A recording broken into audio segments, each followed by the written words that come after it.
श्री सीताराम सरकार की जय। श्री हनुमान जी महाराज की जय। श्री गौरी शंकर भगवान की जय। श्री अयोध्या धाम की जय।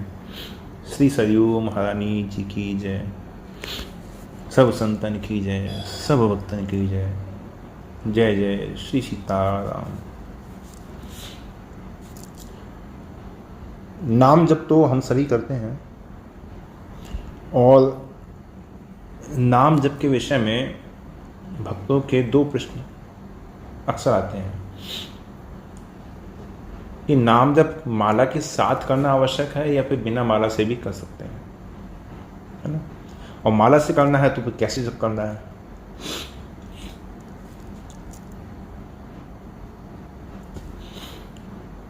कुछ लोग भगवान का नाम जप के लिए संकल्प लेते हैं कि हमें प्रतिदिन इतना नाम जप करना है, और उस निश्चित संख्या का नियम पूर्ण करने के लिए 3 प्रकार से माला की जाती है।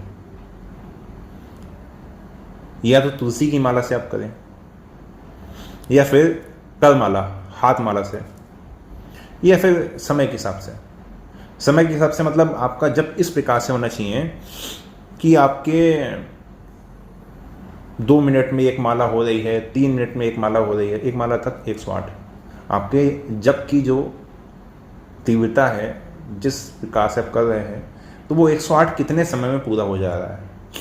मान लीजिए हमारा 2 मिनट में 108 हो जाते हैं। अब 1 घंटे हमने कर लिया तो 1 घंटे के हिसाब से हमारी 30 माला हो गई, है ना। तो पहली जो बात कही वो ये कही कि तुलसी माला से, तुलसी माला से जप किस प्रकार से किया जाता है। तो तुलसी की जो माला रहती है, उस माला को दाएं हाथ की जो अपनी छोटी उंगली है ना, उसके पास वाली जो उंगली है उस पर धारण करते हैं, और फिर अंगूठा और अंगूठे के बराबर वाली जो मध्यमा कहलाती है, उसकी सहायता से फिर माला को फेरा जाता है। एक मन का एक नाम, या फिर कोई मंत्र के जप कर रहा है तो एक मन का एक मंत्र, इस प्रकार से एक एक नाम जप करते हुए जब 108 की संख्या पूरी हो जाती है तो क्या आता है, सुमेरु आ जाता है।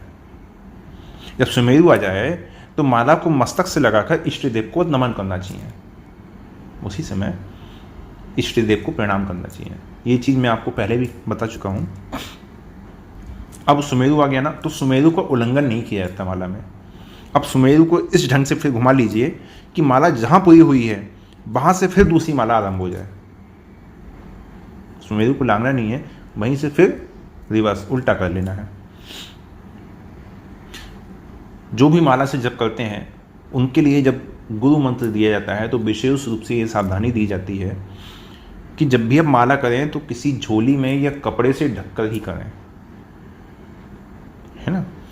केवल जो आपकी तर्जनी उंगली है ना, अंगूठे के पास वाली, केवल वो उंगली बाहर रहनी चाहिए। जब करके आसन से उठे तो पृथ्वी को प्रणाम करना चाहिए, नहीं तो जो आपने जप किया है उस जप का जो प्रभाव है, उस जप का जो भजन का जो अंश है, वो कुछ अंश उसका इंद्रदेव के पास चला जाता है। ऐसा संतों की वाणी में आता है।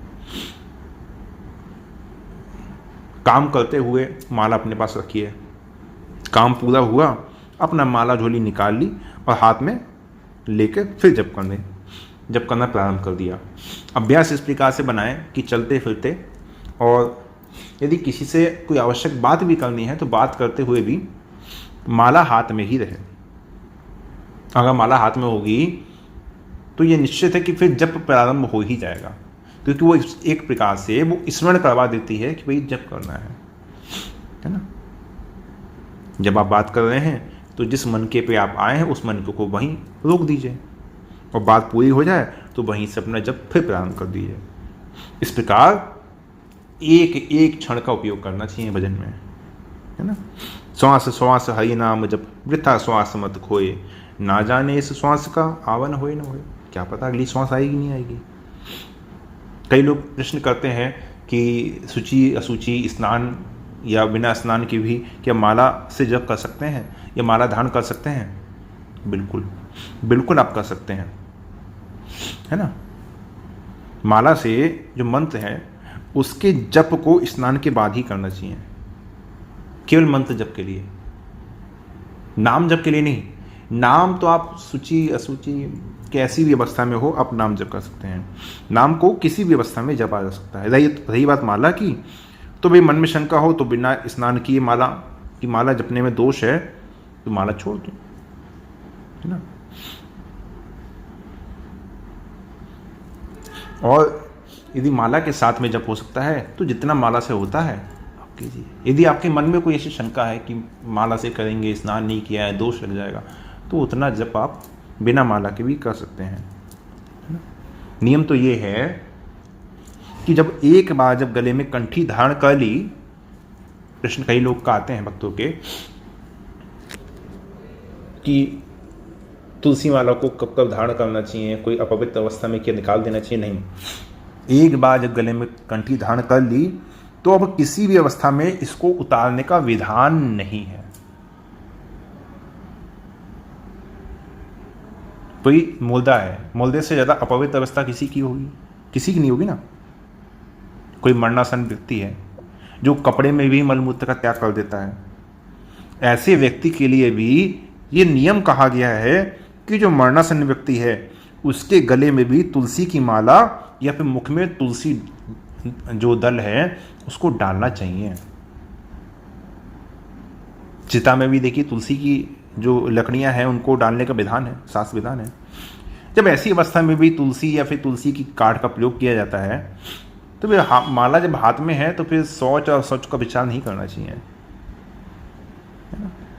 तुलसी की माला की तरह नाम भी व्यक्ति की किसी भी अवस्था में जप सकता है। व्यक्ति मृत्यु के समय भी नाम उच्चारण करना, भगवान का नाम स्मरण करना, दोनों मंगलकारी है। अब ऐसा तो है नहीं कि स्नान करके पवित्र होकर, है ना, मरने के समय नाम जप करना चाहिए। क्या पता प्रारब्ध की कैसी स्थिति है, प्रारब्ध आपको स्नान करने का अवसर दे रहा है नहीं दे रहा, आपकी अवस्था ऐसी है कि नहीं है, इसलिए चाहे जैसी भी स्थिति हो, प्रातः उठने से लेकर सोने के समय तक प्रयास करना चाहिए कि हर स्थिति में नाम चलता रहे। नाम जपते समय पवित्रता अथवा अपवित्रता का विचार नहीं करना चाहिए, है ना। इसमें अब तुलसी माला से किया जाए नहीं किया जाए इसमें कोई शंका वाला विचार नहीं। माला है, माला को आप किसी पवित्र स्थान पर रख दें, माला को प्रणाम करें। जब भी नाम जप के लिए माला झोली लें तो उसको प्रणाम करें, मस्तक से लगाएं भगवत स्वरूप मानकर।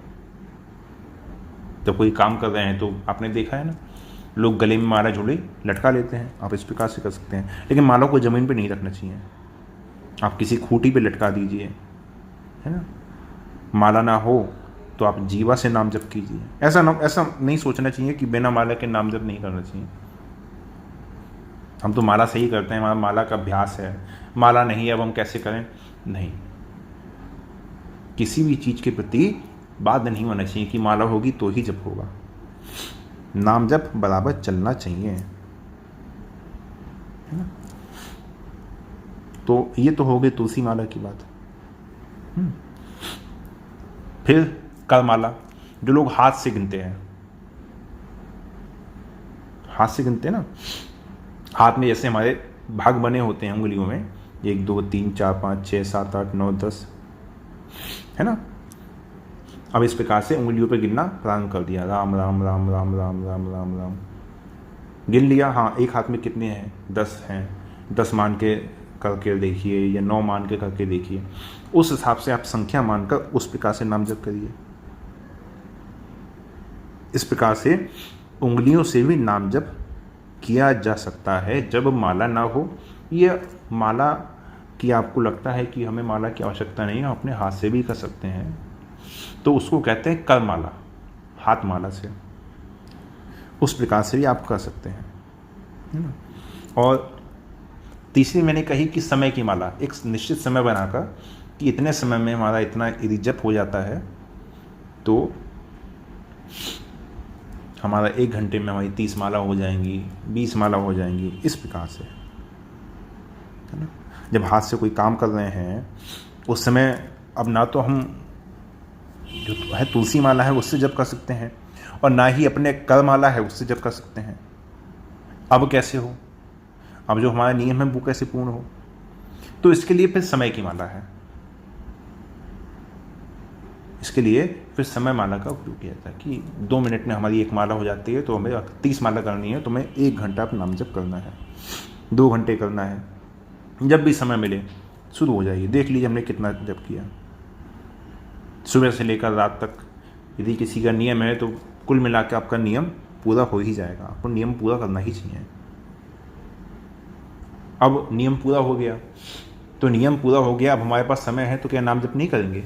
नहीं, नियम तो हमने इसलिए बांधा था, नियम में तो हम इसलिए बंधे थे कि हम प्रयत्नपूर्वक प्रयासपूर्वक इतना तो हम करना ही करना है। अब जो हमारे पास समय है, अब फिर से आप नाम जप प्रारंभ कर दीजिए। नियम होने के बाद भी नाम जप चलते रहना चाहिए। इस प्रकार से 3 प्रकार से देखिए नाम जप, जो नियम वाली बात है तो 3 प्रकार से नाम जप होता है। और नियम पूरा होने के बाद भी स्वतंत्र संख्या के, ठीक है अब हमारा नियम पूरा हो गया, 50,000 हो गए, 21,600 हो गए। अब उसके बाद जो नाम जप करना है फिर वो गिनना नहीं है कि अब हमारा कितना है, अब वहाँ संख्या बिल्कुल स्वतंत्र संख्या। तो ये तो बात उनकी होगी जो नियम के द्वारा नियम पूर्वक भगवान के नाम का जप करते हैं। ठीक है, अब जो लोग केवल प्रेम से जप करने वाले हैं, है ना, जिनके लिए कोई नियम नहीं बनाया गया है, जिन्होंने अपने लिए कोई नियम नहीं बनाया है, कोई निश्चित संख्या नहीं बनाई है, उनका एक ही उद्देश्य है कि भाई बिना किसी नियम के भी हमें नाम जप करना है। ठीक है, तो दोनों ही परिस्थिति में सही क्या है? ठीक है, दोनों ही परिस्थिति अपने अपने भाव के अनुसार अपने अपने स्थान पर ठीक है। दोनों ही परिस्थिति में किसी में कोई दोष नहीं है।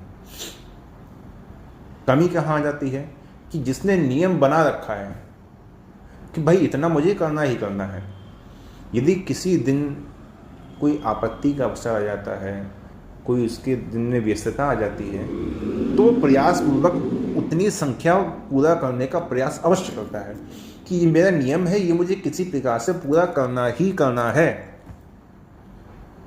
तो समझ रहे हैं, फिर वही गोस्वामी जी वाली बात आ जाती है कि भाव कुभाव अनख आलसु नाम जपत मंगल दिशि दसो, कि भाव बना नहीं बना लेकिन नाम जप हुआ। लेकिन जो सामान्य रूप से जप कर रहे हैं, जिनका कोई नियम नहीं बना हुआ है, किसी दिन कोई व्यस्तता हो गई, घर में किसी का शरीर पूरा हो गया, या घर में कोई विवाह है, कोई उत्सव है, अब वहाँ पे फिर उसका जो नाम जप है वो उसका नाम जप पूर्ण नहीं होगा। वो यदि दिन में 4 घंटे 3 घंटे करता है तो उस दिन उसका फिर आधे घंटे भी होना मुश्किल हो जाएगा, क्योंकि उसका अपना कोई नियम नहीं है, वो किसी नियम में बंधा हुआ नहीं है। तो नियम होने से लाभ इस प्रकार से किसी विशेष परिस्थिति में लाभ मिल जाता है उसका, कि हम नियम को पूरा करने के लिए ही कम से कम हम नाम जप कर लेते हैं। ये अंतर है। और तीनों प्रकार के तुलसी माला, कर माला, समय माला, या फिर स्वतंत्र रूप से किसी प्रकार का भजन है, जो मूल बात है कि वो भजन निष्काम होना चाहिए। रसना रस ले नाम का, मन मन मोहन ध्यान। रसना रस ले नाम का, जीवा नाम का रस ले और मन में भगवान का ध्यान बना रहे। रसना रस ले नाम का, मन मन मोहन ध्यान। कर्म करिए निष्काम है, वेग मिले भगवान। यदि इस प्रकार से निष्काम भाव से नाम जप किया जाए तो वेग मिले भगवान, तो भगवान की प्राप्ति शीघ्र होती है। क्यों? क्योंकि जाहि न चाहिए कबहु कछु, जिसे कभी कुछ नहीं चाहिए आपसे, तुम सन सहज स्नेह बसहु निरंतर तासु उर सोरा उर निज गे। वो आपका अपना घर है, आप उसके हृदय में निवास कीजिए। जब नरसिंह भगवान हिरण्यकश्यप का वध कर देते हैं तो देवताओं के कहने पर प्रहलाद जी आगे जाते हैं। तो भगवान प्रहलाद जी से कहते हैं कि पुत्र मुझे क्षमा करना, मुझे आने में विलंब हो गया। बाद में भगवान प्रहलाद जी से कहते हैं कि मांगो, जो तुम्हें चाहिए तुम मांग लो, मैं तुम्हें सब कुछ दूंगा, सब कुछ देने को तत्पर हूँ। तो प्रहलाद जी ने कहा कि प्रभु मुझे यदि कुछ देना चाहते हैं तो मुझे यही दीजिए कि मेरे मन में आपसे कभी कुछ मांगने की इच्छा ही ना हो, बस मुझे यही दीजिए। ये है निष्काम, ये है निष्कामता। तो भजन निष्काम होना चाहिए, बिना किसी कामना के। जैसे मैंने कल भी कहा था सत्संग में कि भोजन मिले ना मिले, रूखी सूखी मिले तो ठीक है, ना मिले तो ठीक है, भूखे रह लो, भूखे मर जाओ, लेकिन अपने नाम जप को बेचना नहीं है। और आज के लिए यहीं विश्राम देते हैं।